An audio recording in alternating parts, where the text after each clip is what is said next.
जय हिंद। आज बात करेंगे सरदार पटेल पर। भारत के पहले होम मिनिस्टर, पहले deputy prime minister, iron man of India, Bismarck man of India. सबसे पहले जानते हैं कि उन्हें आयरन मैन ऑफ इंडिया क्यों कहा जाता है। आपको बता दें कि बचपन में उनके हाथ पर एक घाव का फोड़ा हो गया था। फिर उनके माता पिता, दोस्त, रिश्तेदार उनको लेकर डॉक्टर के पास जाते हैं। डॉक्टर उनके घाव की स्थिति को देखकर बोलता है कि इसको सर्जरी करना पड़ेगा और इसको ठीक होने में कम से कम 1 सप्ताह का समय लगेगा। फिर क्या होता है कि डॉक्टर के पास से भागकर सरदार पटेल अपने घर आते हैं और लोहे का रड को गर्म करके अपने हथेली पर दे मारते हैं। फिर कुछ ही दिनों के बाद उनकी घाव ठीक हो जाती है। तो इस तरह से सरदार पटेल के पास हाई टॉलरेंस, फियरलेस और स्ट्रांग विल पावर था।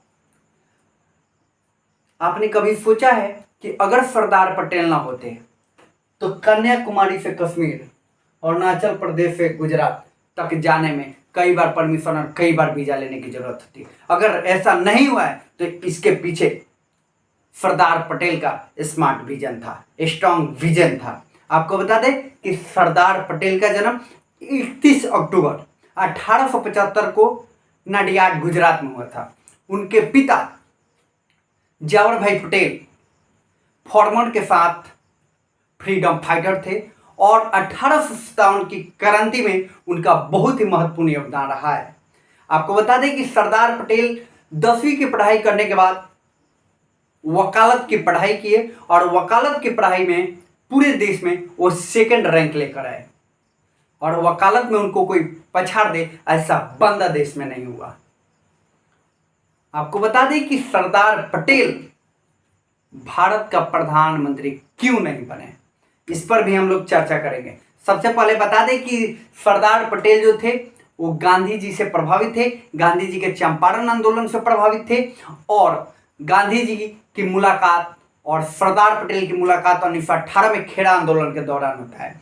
खेड़ा आंदोलन के दौरान दोनों के मुलाकात होने के बाद सरदार पटेल गांधी जी के नजदीक पहुंचते हैं।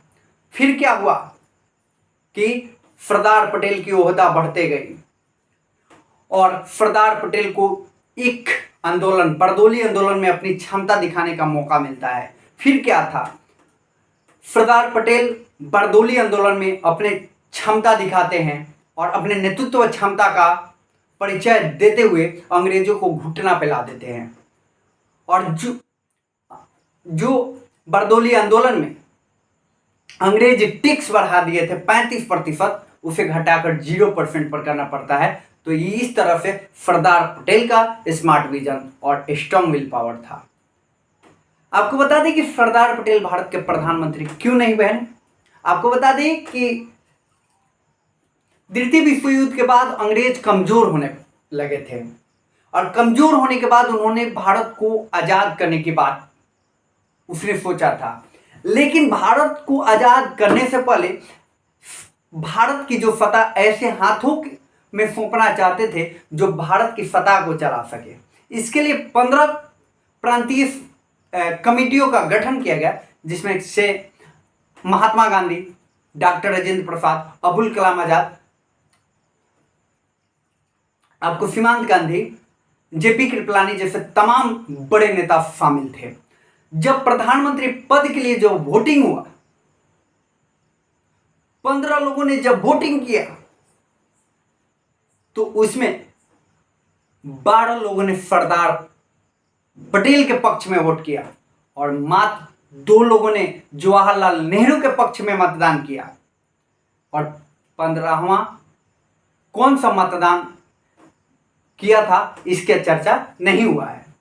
आपको बता दें कि जब सरदार पटेल प्रधानमंत्री अब बनने ही वाले थे तो नेहरू जी का चेहरा लटक गया था और ये चेहरा देख रहे थे महात्मा गांधी। फिर क्या हुआ, महात्मा गांधी अपने पॉकेट से कलम निकालते हैं, कागज निकालते हैं और उसमें कुछ लिखते हैं और सरदार पटेल के हाथों में दे देते हैं। सरदार पटेल उस कागज को पढ़ते हैं और फिर वो कागज अपने पॉकेट में डाल लेते हैं और फिर कहते हैं कि मैं प्रधानमंत्री पद से अपनी दावेदारी को वापस लेता हूं। फिर क्या हुआ, फिर सभी लोग चकित, ये क्यों हो गया। आप समझ सकते हैं कि सरदार पटेल ने एकलव्य की भूमिका निभाई और महात्मा गांधी ने द्रोणाचार्य की भूमिका निभाई। जब महात्मा गांधी बाहर निकले तो पत्रकारों ने उनसे सवाल किया कि जब सारा देश सरदार पटेल के साथ था तो फिर आप नेहरू के साथ क्यों हुए? क्या आपको सरदार पटेल की कैपेबिलिटी पर विश्वास नहीं था? महात्मा गांधी हंसते और मुस्कुराते हुए बोलते हैं, जब सारा देश को सरदार पटेल की कैपेबिलिटी पर विश्वास है तो फिर महात्मा गांधी को क्यों नहीं विश्वास है? एक्चुअली बात यह है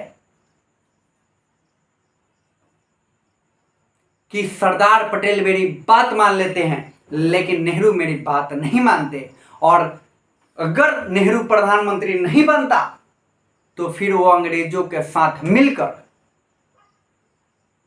मजा करने लगता, फिर देश संकट में चला जाता। तो आपको बता दें कि जब पूरा देश सरदार पटेल की क्षमता पर विश्वास किया था तो गांधी जी ने एन वक्त पे जवाहरलाल नेहरू को प्रधानमंत्री बनाकर रंग में भंग डाल दिया। कहते हैं, तेजस्वी मान अपना खोजते नहीं, तेजस्वी मान अपना खोजते नहीं, अपनी पैरवी बतलाकर पाते हैं जग में समान प्रचंड कर्म दिखलाकर। अंग्रेजों ने देश को बांट दिया लेकिन सरदार पटेल ने एकता से पाट दिया।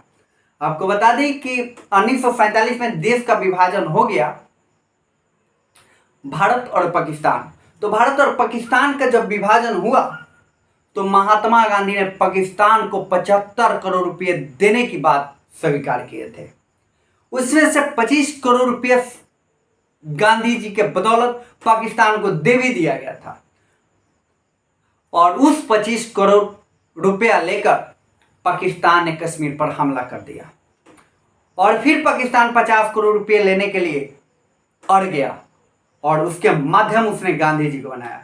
फिर क्या हुआ, गांधी जी आंदोलन करने लगे, मांगने लगे कि 50 करोड़ रुपया पाकिस्तान को दिया जाए। फिर क्या हुआ, सरदार पटेल को आगे कर दिया गया। सरदार पटेल गांधी जी को बोले कि 50 करोड़ रुपया नहीं मिलेगा, 50 करोड़ रुपया अगर दे दिया जाता है तो पाकिस्तान पूरी तरह से आतंकवादियों का फौज गठन कर देगा, फौज खड़ा कर देगा, इसलिए 50 करोड़ रुपया नहीं मिलेगा। सरदार पटेल एक बात बोलते थे, एकता ही देश की तकदीर है, एकता ही देश की तकदीर है, और जिसमें एकता नहीं है वो देश फकीर है।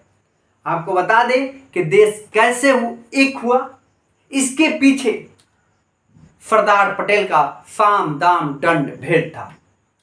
आपको बता दें कि 565 देशी रियासतों में से 562 देशी रियासतों को सरदार पटेल ने एक कर दिया। 3 में मुश्किलें हुई थी, जिसमें आपको बता दें जूनागढ़ जो गुजरात में पड़ता है, एक आपको हैदराबाद, आज का हैदराबाद नहीं, पहले का हैदराबाद, जिसमें आंध्र प्रदेश शामिल था, तेलंगाना का कुछ हिस्सा शामिल था, कर्नाटक का कुछ हिस्सा, महाराष्ट्र का कुछ हिस्सा शामिल था, और छत्तीसगढ़ का कुछ हिस्सा शामिल था। और भारत के पेट की संज्ञा हैदराबाद को दिया जाता था। तीसरा जो प्रमुख क्षेत्र था वो था जम्मू एंड कश्मीर। आपको बता दें कि सरदार पटेल देशी रियासतों को मनाने के लिए अपने साथ फल और लाठी लेकर जाते थे। यही काम उन्होंने हैदराबाद में किया। हैदराबाद का उस समय शासक था निजाम। निजाम अपने अलग ही एटीट्यूड में था। उसने सरदार पटेल की बातों की अवहेलना किया। जब सरदार पटेल की बातों की अवहेलना किया, सरदार पटेल वो नाग थे जो डफते बाद में थे, पहले फन दिखाकर ही हमला करते थे। आपको बता दे, सरदार पटेल उनकी बातों को ले लिए, अपने मान सम्मान पे ले लिए, और फिर क्या हुआ, सरदार पटेल ने अपनी फौज हैदराबाद की ओर मूव कर दिए। फिर क्या, 48 घंटे के अंदर में ऑपरेशन पोलो चलाकर पूरे हैदराबाद को भारत में मिला लिया गया। वहीं जूनागढ़, जो बिलावन भुट्टो के मम्मी के पापा वहां के राजा थे, उसने क्या किया था, इंस्ट्रूमेंट ऑफ एक्सेशन जो पाकिस्तान के पक्ष में कर दिया था। तो सरदार पटेल वहां जाते हैं और वहां के लोगों को भड़का देते हैं कि आप लोगों का नवाब जो है वो एक मुसलमान है, जबकि तमाम जो जनता है वह हिंदू है। अगर यह पाकिस्तान में मिला दिया तो फिर आप लोगों का रहना मुश्किल हो जाएगा। फिर क्या हुआ, वहां पे रेफरेंडम होता है, प्लेबiscite होता है, जनमत संग्रह होता है और 1,19,000 लोगों ने भारत के पक्ष में मतदान किया, केवल 19 लोगों ने पाकिस्तान के पक्ष में मतदान दिया। इस तरह से जूनागढ़ भी भारत का अंग बन गया। आपको बता दें, जम्मू एंड कश्मीर जिसका राजा हरि सिंह थे, और हरि सिंह की जो नीति थी वो थी एक स्वतंत्र देश बनाने की। उनका कहना था कि हम एक स्वतंत्र देश रहेंगे, हम न तो भारत में मिलेंगे और न ही पाकिस्तान में मिलेंगे। यह कहना था महाराजा हरि सिंह का। बोले कि अगर भारत हमला करेगा तो हम पाकिस्तान में मिल जाएंगे, अगर पाकिस्तान हमला करेगा तो हम भारत में मिल जाएंगे। तो देखना था कि धैर्य की शक्ति जो है वो किस में है। तो आप जानते हैं नाला पाकिस्तान के पास धैर्य नहीं रहता है। नाला पाकिस्तान ने हमला कर दिया क्योंकि उसको भारत का स्वर्ग चाहिए था। हमला कर दिया, फिर क्या हुआ, महाराजा हरि सिंह दौड़ते हुए आते हैं सरदार पटेल के पास और सरदार पटेल से मदद मांगते हैं। फिर सरदार पटेल अपनी सेना को भेजते हैं, मात्र 24 घंटे के अंदर में जम्मू कश्मीर से पाकिस्तानी आतंकवादियों को खदेड़ देते हैं। तो इस तरह से महाराजा हरि सिंह जम्मू एंड कश्मीर का विलय भारत में किए, इंस्ट्रूमेंट ऑफ एक्सेशन पर साइन किए। आपको बता दें कि सरदार पटेल चीन की चालबाज नीतियों को स्पष्ट तौर पर पहचानते थे और इसके लिए नेहरू जी को हमेशा चिताया करते थे, लेकिन नेहरू जी मानते कहां थे। नेहरू जी के नहीं मानने के कारण